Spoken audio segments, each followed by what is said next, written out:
반갑습니다. 예, 저만 반갑고 하나도 안 반가운 표정. 예, 유행가 가사에 사랑하기 딱 좋은 나이인데 이런 가사가 있죠. 이걸 모르는 표정이네. 예, 귀를 닫고 사시나? 예, 아주 예배하기 딱 좋은 교회 사이즈가 마음에 탁 드네요. 예, 정말 감사합니다. 따라하시죠. 강도 만난 자의 이웃. 예루살렘에서 여리고로 가던 사람이 강도를 만났다는 상황을 입체적으로 알아야 이 사건이 이해가 됩니다. 예루살렘은 해발 760m 높은 곳에 위치하고 있습니다. 이걸 이제 우리 상황으로 보면 저 삼각산, 북한산이라고 그러죠. 북한산이 저게 830m 정도 돼요. 그러니까 높은 곳에 위치하고 있죠. 그런데 여리고에서 출발하고 예루살렘으로 가고 예루살렘에서 출발해서 여리고로 가는데 여리고는 어떤 지형이냐 하면 바다 표면을 이제 우리가 고도 제로로 시작하거든요. 근데 바다 이 표면보다 낮아요. 얼마나 낮으냐? 사해가 한 400m 낮아요. 그 모든 물이 글로 들어가면 빠져나올 데가 없어가지고 증발돼서 뭐만 남아요? 소금이 남는 거예요. 소금이 30%나 돼요, 사해에는. 그래서 죽음의 바다가 되는 거예요, 사해. 데드시가 되는 거죠. 근데 거기 바로 옆에 있는 도시예요. 그래서 요거는 여리고는 마이너스 240m에 위치하고 있어요. 이해가 잘 안 되죠? 가봐야 알죠? 그 왜 그러냐 하면 이쪽에 시온산 예루살렘 성이 있는 곳이 시온산인데 그쪽 산이 그리고 이쪽에 모압 평지가 이렇게 가로막고 있고 요르단 골짜기예요. 요단강 골짜기. 움푹 들어갔는데 바다보다도 깊이 푹 들어가 있는 거예요. 그러니까 그 낮은 지형에서 높은 지금 예루살렘 올라가려면 고도 차이가 얼마가 돼요? 1000m잖아요. 마이너스 200과 760m인데 그 1000m를 지금 같으면 그냥 쫙 승강기로 올라갈 텐데 어떻게 갔느냐 하면 한계령, 추풍령처럼 꼬불탕 가는데 35km를 가요. 그럼 지금부터 2000년 전에 맹수가 있을 수도 있고 또 뭐가 있을 수 있어요? 맹수보다 더 무서운 사람 맹수가 있잖아요. 강도들. 그래가지고 이제 매우 위험했기 때문에 혼자는 다니지 않아요. 그런데 오늘 강도 만난 사람은 어떻게 했어요? 혼자 갔잖아요. 그럼 우리나라 옛날에 조선시대에 추풍령, 한계령을 혼자 넘었을까요? 아니에요. 뒤질라고 환장했냐? 모여서 가는 거예요. 근데 이 사람도 모여서 가야 되는데 혼자 갔어요. 그럼 왜 혼자 갔을까는 우리가 이제 생각해 볼 수 있죠. 왜 혼자 갔을까? 매우 급한 일이 있었다. 이제 그렇게 볼 수 있죠. 여러분 급해도 돌아가야 돼요. 예, 급하다고 혼자 막 가다가는 강도 만나는 거죠. 그래서 불행하게 강도를 만났고 옷을 빼앗겼고 매맞아 거의 죽게 되었습니다. 강도들은 그를 팽개쳐버리고 갔지요. 그 장면이 30절에 나옵니다. 30절 화면 시작. 예수께서 대답하여 이르시되 어떤 사람이 예루살렘에서 여리고로 내려갔다가 강도를 만나매 강도들이 그 옷을 벗기고 때려 거의 죽은 것을 버리고 갔더라. 옛날 성경 해석하는 분들은 예루살렘은 신앙의 고지를 말하고 여리고는 세상을 말한다. 그래서 내려갔기 때문에 이렇게 마귀를 만났다. 이렇게 해석을 하기도 했어요. 자, 그런데 하여간 타인의 도움 없이는 살 수 없는 지경에 이르렀다. 마침 그때 세 종류의 사람이 곁을 지나가게 되지요. 이 상황을 30절로 35절은 이렇게 말씀합니다. 시작. 마침 한 제사장이 그 길로 내려가다가 그를 보고 피하여 지나가고 또 이와 같이 한 레위인도 그곳에 이르러 그를 보고 피하여 지나가되 어떤 사마리아 사람은 여행하는 중 거기에 이르렀고 그를 보고 불쌍히 여겨 가까이 가서 기름과 포도주를 그 상처에 붓고 싸매고 자기 짐승에 태워 주막으로 데리고 가서 돌보아 주니라. 그 이튿날 그가 주막 주인에게 데나리온 2를 내어주며 이르되 이 사람을 돌보아 주라. 비용이 더 들면 내가 돌아올 때에 갚으리라 하였으니. 아멘. 자, 처음 누가 나왔어요? 제사장이 나왔어요. 제사장은 각 성읍에 지파가 12지파가 다 분양받은 땅이 있거든요. 그 땅에 흩어져서 살아요. 거기서 제사를 집례하고 신앙을 돌보는 목사 역할을 하는 거예요. 그래서 그들이 예루살렘 성전에 올라와서 봉사하는 게 정해져 있어요. 1년에 보름을 당번이 정해져 있어서 성전에 올라와서 제사를 집례하는 것을 아주 이렇게 딱 정해놓고 하고 있었어요. 그러니까 제사장이 바빠요. 바쁘잖아요, 지금 가는 길이. 그런데 그거보다도 최우선이 되었을 일이 제사인데 그뿐만 아니라 금기사항이 레위기 12장 1절에 나와 있어요. 시작. 여호와께서 모세에게 이르시되 아론의 자손 제사장들에게 말하여 이르라. 그의 백성 중에서 죽은 자를 만짐으로 말미암아 스스로 더럽히지 말려니와. 제사장은 뭐를 만지면 안 돼요? 시체를 만지면 안 돼요. 더러워진 걸 만지면 불결하기 때문에. 그래서 이러이러한 이유로 인하여 강도 만난 사람을 피해갔다, 그런 거예요. 그 다음에 누가 지나가요? 레위인이 지나가요. 강도 만나 쓰러져 있는 사람을 보았지만 그도 이러저러한 마음의 핑계를 대면서 그 자리를 벗어났습니다. 그리고 세 번째 등장한 사람이 누구예요? 사마리아 사람이 등장해요. 그런데 강도 만난 사람을 보자 사마리아인 마음속에 무슨 마음이 들었어요? 불쌍한 마음이 들었어요. 자, 여기에 불쌍히 여겨, 그게 컴패션이라고 하는 단어인데요. 컴패션이 무슨 뜻이냐? 컴은 함께라는 뜻이에요. 그 다음 패션은 고통을 뜻해요. 그래서 함께 고통을 당하다, 이게 컴패션이에요. 불쌍히 여기는 마음은 에이 쯧쯧 안 됐다, 그런 정도가 아니고요. 함께 아픔을 당하는 것을 바로 고통을 불쌍히 여긴다, 그렇게 말하는 거예요. 그래서 상처를 치료해주고 나귀에 태워 주막에 데리고 가서 은화 2냥을 주면서 치료를 부탁하고 돈이 더 들면 내가 돌아올 때 지불하겠습니다, 잘 돌봐달라고 신신당부하고 떠났어요.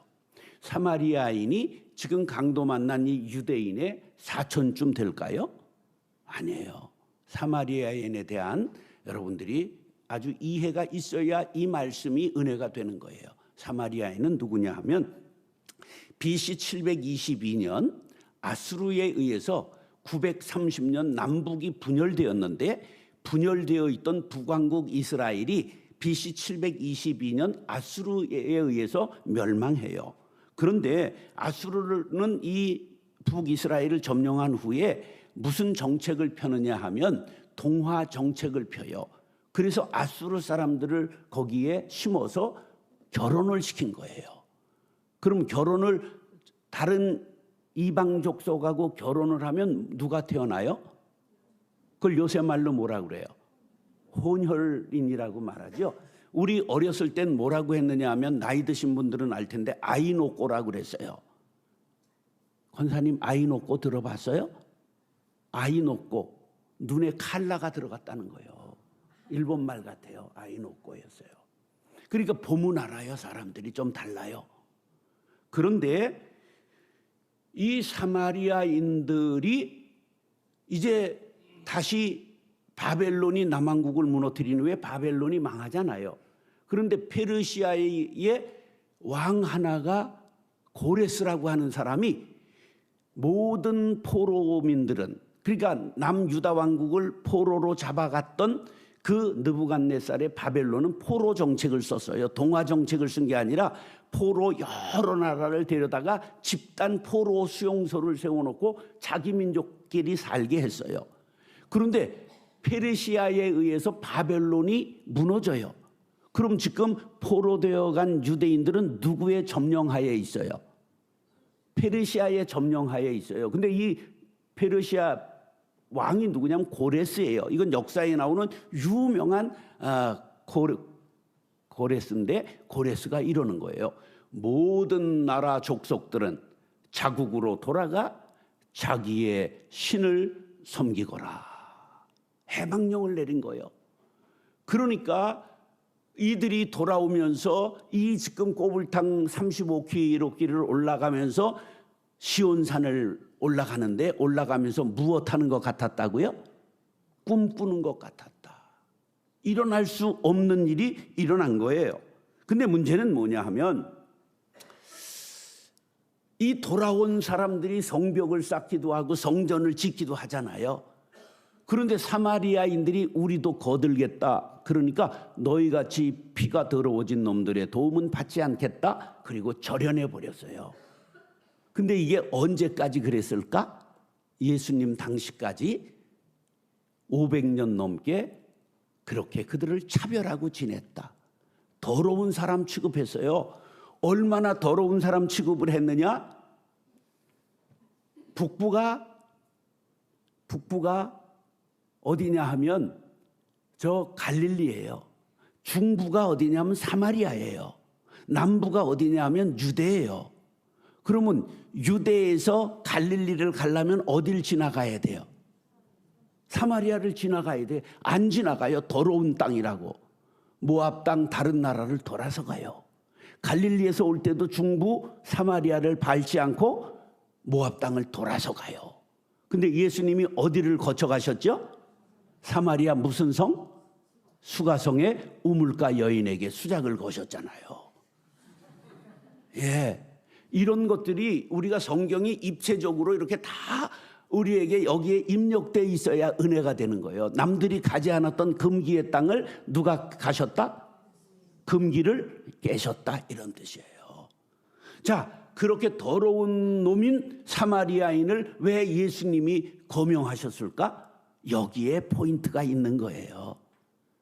너희 교회 다닌다고 거룩한 채 하지 말아라. 굉장히 중요한 포인트가 있는 거예요. 자, 36절로 37절 시작. 네 생각에는 이 세 사람 중에 누가 강도 만난 자의 이웃이 되겠느냐? 이르되 자비를 베푼 자니이다. 예수께서 이시되 가서 너도 이와 같이 하라 하시니라. 네 생각에 누가 진정한 이웃이냐? 율법사가 뭐라고 답해야 정상입니까? 사마리아인입니다. 이래야 정상이잖아요. 근데 자기 입으로 사마리아인이라고 너무 쪽팔려서 말할 수 없는 거예요. 더러운 놈들인데. 그래서 뭐라고 그랬어요? 예? 그래서 자비를 베푼 자니이다, 이렇게 말한 거예요. 사마리아인을 거명하기가 더러운 거예요. 그 쪽팔리잖아요. 그때 예수님이 뭐라고 그러셨어요? 가서 너도 사마리아인과 같이 하라, 이렇게 말씀하신 거예요. 근데 그 사람은 지금 누구하고 토론 중에 있었느냐? 율법사였어요. 율법사는 뭐냐? 율법에 능통한 사람, 궁정율법사, 회당율법사가 있었고 서기관과 동일한 율법 해석학자와 교사를 가리킵니다. 바리새파와 사두개파 중에서 나왔어요. 그러니까 가장 거룩한 채 하는 사람에게 가서 너도 사마리아인과 같이 하라, 그렇게 말씀하고 있는 것입니다. 강도 만난 자의 이웃이 누구인가? 고상한 직업인인가? 고위 직분자인가? 신분과 지위의 문제가 아니라 불쌍히 여기는 마음, 행동하는 신앙을 가진 자임을 예수님께서 가르쳐 주신 것입니다. 사랑하는 성도 여러분, 오늘 말씀에 대입해서 강도 만난 이웃은 누구이며 우리는 무엇을 해야 할 것인가를 생각할 때 성령님께서 깨우쳐 주시고 감동 주셔서 실천하는 신앙인들이 될 수 있기를 축복합니다. 따라서 강도 만난 이웃은 누구인가? 강도 중에 강도를 뭐라고 그래요? 날강도라고 그러지. 날강도가 남이 보는 데서도 꺼리낌 없이 다른 사람의 재물을 빼앗아 훔치는 사람이에요. 그러니까 우리말을 그냥 무심하게 지나갈 거 아니라 앱에 다 나와 있어요. 이런 걸 찾아야 우리말을 조금 하게 되는 거예요. 자, 뭐니 해도 이 세상에서 날강도 중에 날강도는 누구냐? 조선 민주주의 인민공화국이에요. 예, 민주주의라는 이름을 쓴다는 걸 아세요? 그런데 얼마나 비민주적인지 몰라요. 지금 저게 공산주의도 사회주의도 아닙니다. 저것은 3대 세습 왕조입니다. 김씨 왕조예요. 인민공화국이라고 말하지만 인민에는 굶어 죽어도 얼어 죽어도 상관없이 김씨 일가만 맹종하는 측근들만 잘 먹고 사는 세계 역사상 유례를 찾아볼 수 있는 없는 악한 집단입니다. 자, 정치는 3대 세습 독재 왕조지요. 경제는 지금 22년 기준으로 2022년입니다. 2년이 아니라. 저게 우리나라의 45분의 1 수준입니다. 우리가 북한에 얼마나 잘 살아요? 45배 잘 살아요. 종교는 제일 박해 국가예요. 성경 가지고 있는 거 발각당하면 총살입니다. 그리고 저것은 종교로 칩니다. 주체 사상교 2,500만 신자가 있다 이렇게 보는 거예요. 군사적으로는 우리가 셀 것 같아요? 북한이 셀 것 같아요? 상대가 안 됩니다. 2023년 말 현재 우리가 세계 군사 5위예요. 우리가 센 나라입니다. 북한 얼마나 될까요? 36위예요. 둘이 붙으면 싸움이 돼요, 안 돼요? 일주일이면 끝납니다. 비행기가 우리 배나 되는데 떴다 하면 그냥 스스로 떨어져요. 고물이라. 붙으면 전부 격추할 수 있어요. 그래서 뭘 갖는 거예요? 핵폭탄을 갖는 거예요. 너 죽고 나 죽자 그러는 거예요. 전투력으로는 싸울 수 일주일이면 끝나요. 보건의료는요, 수술할 때 마취제가 없어서 그냥 찢어서 수술합니다. 자, 지금 남북의 청소년 키가 얼마 차이 나느냐? 14cm 차이 납니다, 평균. 난쟁이 족속이 됐어요. 우리 교회 노옥실이라고 10여 년 우리 통일선교팀 목사를 하던 여자 목사가 있는데 인민군 상사 출신이에요. 11년 군대 생활했어요. 그런데 키가 얼마냐? 145쯤 돼요. 남자들도요, 총에다가 대검 착검하고 매면 땅에 끌려요. 육박전이 될까요? 안 돼요. 예. 여러분, 그게 북한이라는 걸 알아야 돼요. 핵무장을 했기 때문에 수출과 수입이 전부 규제당해요. 굶어 죽어요. 그래서 지금 북한에서 탈북한 사람들이 동남아에 중국 주로 많이 있죠. 20-30만 명으로 지금 추산합니다. 뭐 유리방황하고요. 말할 수가 없어요. 도로를 보수할 아스팔트 타마구저 재료가 없어요. 콜타르라고 그러죠. 그래서 폐인 그대로 방치하기 때문에 저게 30km 이상 달리질 못해요. 철도가 30km 이상 못 가요. 왜 그럴까요? 재료가 없어서 교량을 보수하지 못했기 때문에 쌩 달리면 철도가 교량이 무너져요. 그게 북한이에요. 저 변방에는 6.25 때 끊어진 다리를 아직도 잊지 못하고 있는 곳이 곳곳에 있어요. 황주의 고아원을 1000명 수용하는 데를 제가 지어줬는데 1000명의 아이들이 변소가 6.25 전에 있었던 고아원이라 무너져가지고 전부 밖에서 싸는 거예요. 그래서 그걸 지어줬어요. 예. 이게 수준을 말할 수가 없어요. 전기 수준이 나빠가지고 전기가 그냥 거의 밤에는 지방에는 못 켜요. 평양 고층 아파트 지어놓은 거 보셨죠? 그거 가끔 걸어 올라가야 돼요. 엘리베이터가 작동 못 해가지고. 이런 얘기는요, 하루 종일해도 끝이 없어요. 이게 강도 만난 자의 이웃이 누구냐? 우리 강도 만난 자를 먼저 알아야 돼요. 이게 북한이에요. 따라하시죠. 강도 만난 이웃을 피해가는 사람들. 그러면 오늘 본문에 거룩한 사람들 등장했잖아요. 제사장, 레위인, 율법사. 그 사람은 우리에 대입하면 누굴까요? 목사, 장로, 권사, 집사, 새벽 기도하는 사람, 철야 기도까지 나오는 사람들이에요. 우리보다 훨씬 더 신앙생활 잘했어요. 그러면 왜 그들은 강도 만난 자를 피해갔을까요? 핑계거리가 많았죠. 우리들도 할 말 많을 거예요. 북한에 주는 것이 무장하는 데 사용해서 김정은 체제를 유지해 주는 것이 되기 때문에 도와주면 안 된다. 말이 되잖아요. 그러면 그 속에서 굶어 죽는 북한 동포들은 어떡할래요? 동서독이 통일되고 몹시 어려움을 겪었다고 하는데 우리도 저들 퍼주다가 어려움 겪으면 어떡하냐? 동서독이 통일되고 어려웠던 것 사실이에요. 그런데 34년 지난 지금 다시 유럽의 최고 강자로 올라섰어요. 10년은 몹시 어려웠어요. 우리도 통일되면 저들 먹여 살리려면 쇠 빠져야 돼요. 세금 많이 내야 되고. 그런데 멀리 봐야 됩니다. 크게 봐야 돼요. 북한은 완전 다른 나라, 다른 체제인데 이대로 사는 것이 좋다는 사람이 점점 더 70% 많아지고 있어요. 우리나라가 분단된 상태로 있는 한 중국과 러시아와 일본, 미국 같은 강대국들의 영향에서 영원히 벗어날 수 없습니다. 영국의 교수 한 분이 이런 글을 썼어요. 통일되면 2050년 한국은 세계 2위의 국가가 될 것이다. 여러분 듣기만 해도 삼삼하잖아요. 우리가 2050년에 통일되기만 하면 세계 몇 위가 된다고요? 2위가 된다는 거예요. 자, 통일이 안 되면요 어떤 일이 일어나느냐면 남한의 여야 보수 진보가 개싸우듯 싸워요. 여기 가깝죠, 여의도가. 저거 월급 주면서 왜 저걸 우리가 뽑을까?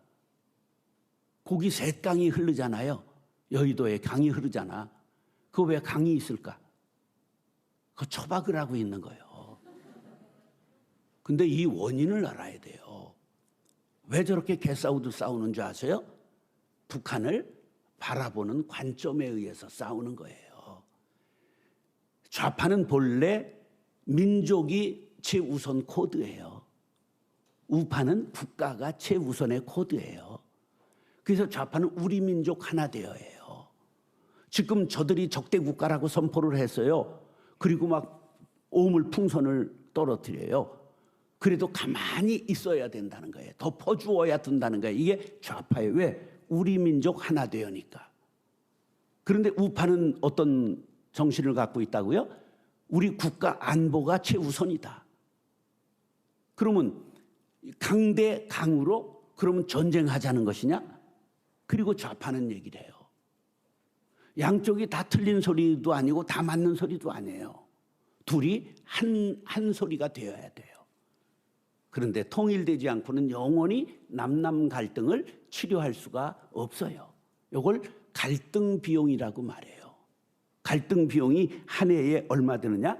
246조가 소모된다고 삼성경제연구원에서 얘기를 했어요. 그냥 갈등, 싸움 때문에 날아가는 건 노조, 그다음에 여야, 그냥 교회에서도 싸우잖아. 그래서 그냥 남대문 시장에서 옛날에 사람들이 싸우니까 야 여기가 교회인 줄 알아? 가서 싸워 이랬다는 거 아니야. 근데 요새는 지하철에서 이게 싸우면 야 여기가 교회인 줄 알아? 교회 가서 싸워 이런다잖아요. 그게 큰나무교회처럼 평안한 교회가 그리 많지 않다는 것을 여러분들 기억하시기 바랍니다. 자, 이 남북한이 천문학적인 군사비용을 지출하고 있어요. 우리가 세계 5위라고 그랬잖아. 그냥 되는 게 아니야. 이제 무기를 수출까지 하잖아. 그런데 이것을 우리가 평화적으로 사용하면 나라가 잘 살 수 있는 거죠. 그게 통일이 필요한 거예요. 그렇게 되면 우리가 이제 세계 평화에 이바지하고 세계 선교의 제사장 나라가 될 수 있는 것이죠. 우리는 과연 하나님의 뜻은 어디에 있는가?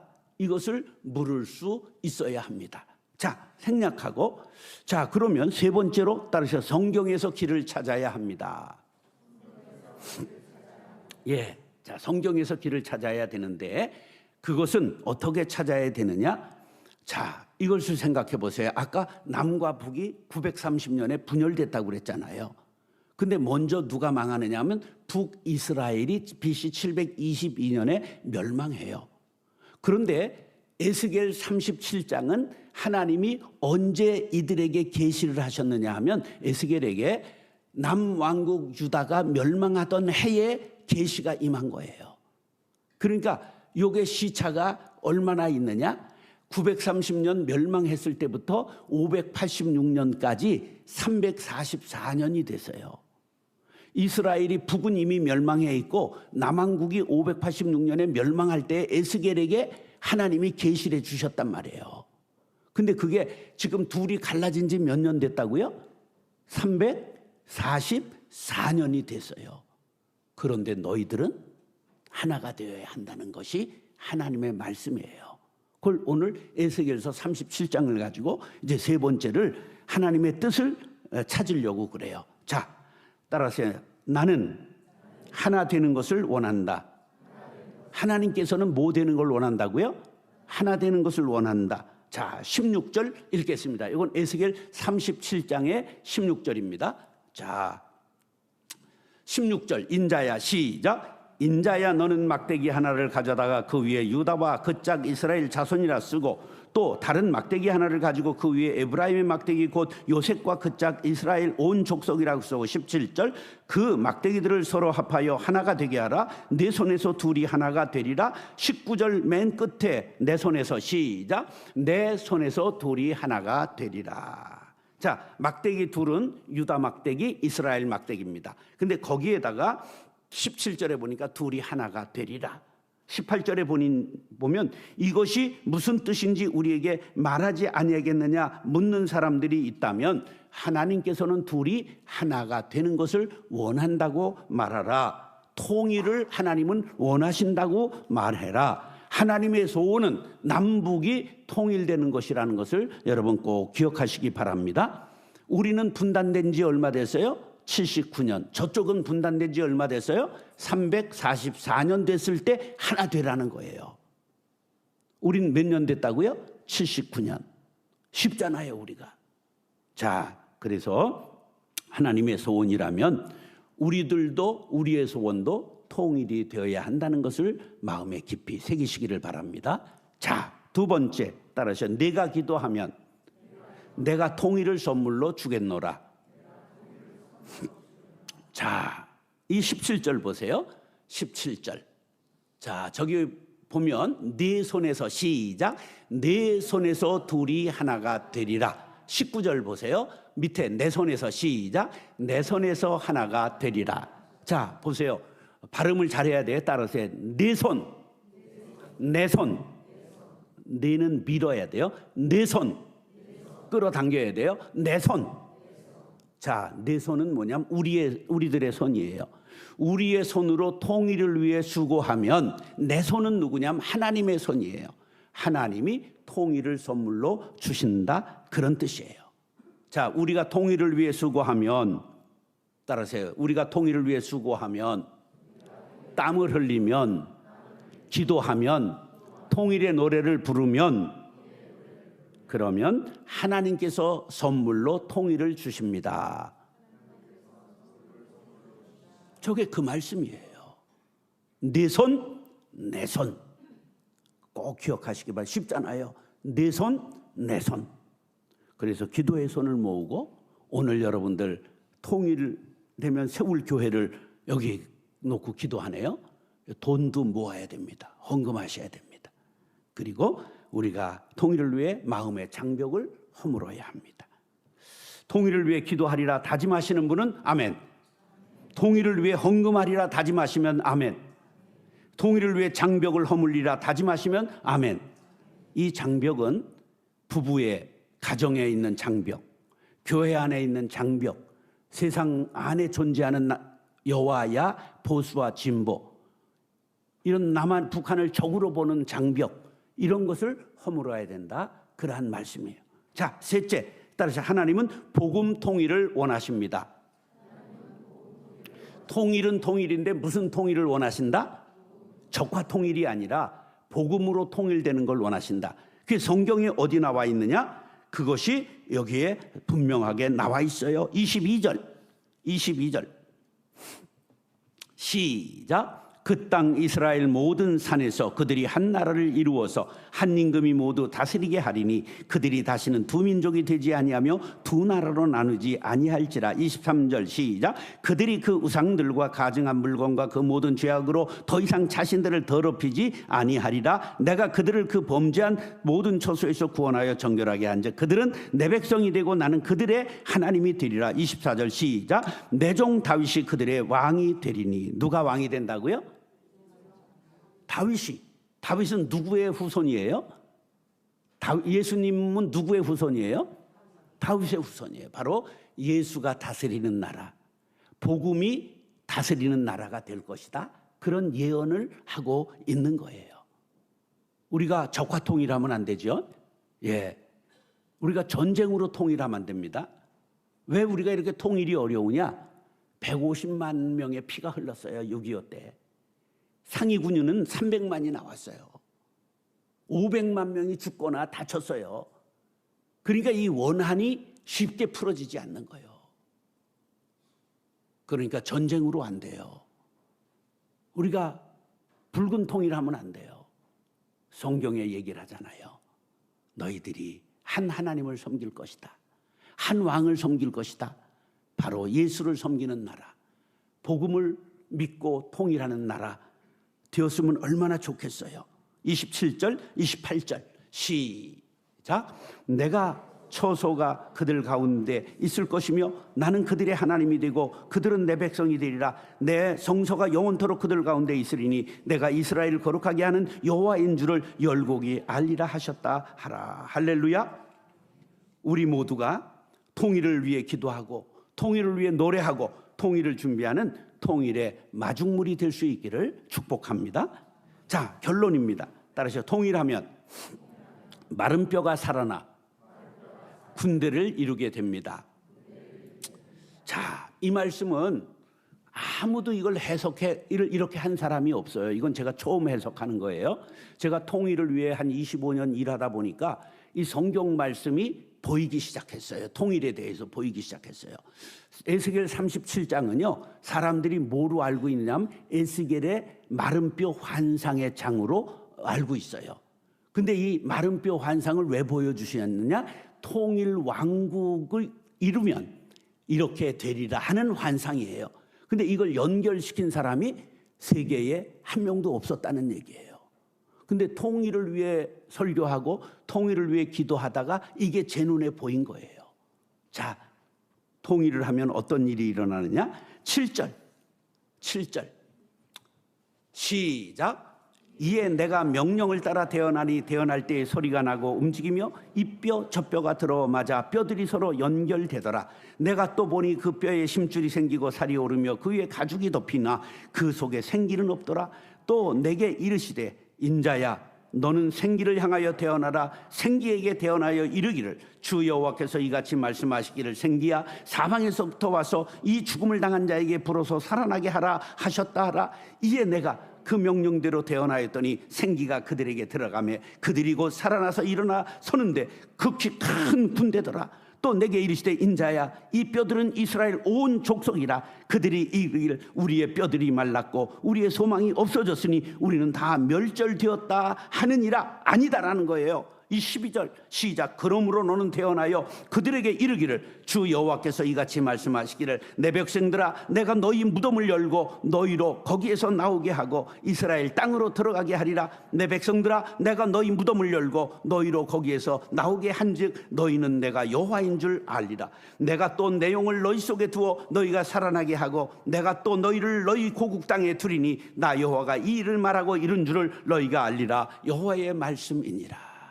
지금 북왕국은 이미 137년에 망했어요. 그리고 남왕국은 바벨론에 의해서 망했어요. 그런데 너희들은 이제 마른 뼈와 같다는 거예요. 아무 희망이 없고 소망이 없다는 거예요. 그런데 하나님이 아니다. 마른 뼈들이 너희들이 살아나서 뭐를 이룬다? 군대를 이룰 것이다. 통일하면, 서로 사랑하면, 복음으로 하나가 되면 하나님께서 이 땅을 강한 지투의 나라로 세워주신다. 할렐루야. 그 예언이 바로 에스겔 37장의 말씀입니다. 해골 골짜기에 해골이 살아나 군대를 이룬 이 환상은 바로 우리 통일의 환상이 되어야 할 줄로 믿습니다. 우리 모두가 5,000년 민족 역사 속에 5,000번이나 외침을 받았던 약소민족, 몽골, 당나라, 한나라, 수나라, 몽골, 거란, 그 여진족, 말갈, 일본, 명나라, 청나라, 소련, 중공 주변에 강대국이 들어설 때마다 크고 작은 침략을 수없이 당했습니다. 그런데 이스라엘도 마찬가지입니다. 이스라엘은 세 대륙 유럽과 아시아와 아프리카의 길목에 있습니다. 그래 제국이 일어날 때마다 말바꿀굽에 밟혔습니다.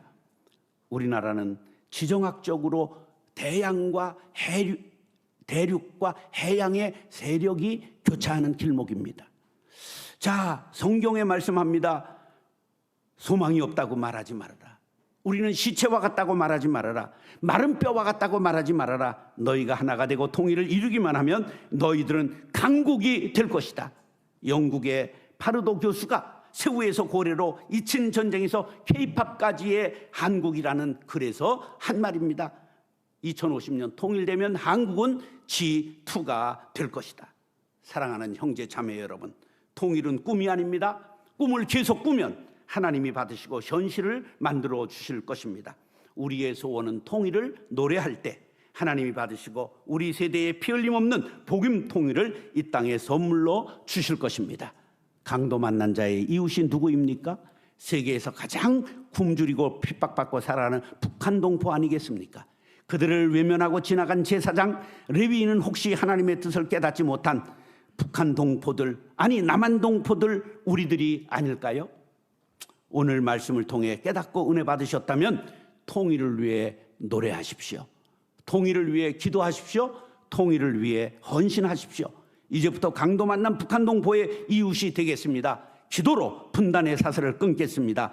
다짐하는 저와 여러분들이 될 수 있기를 예수님의 이름으로 축원합니다.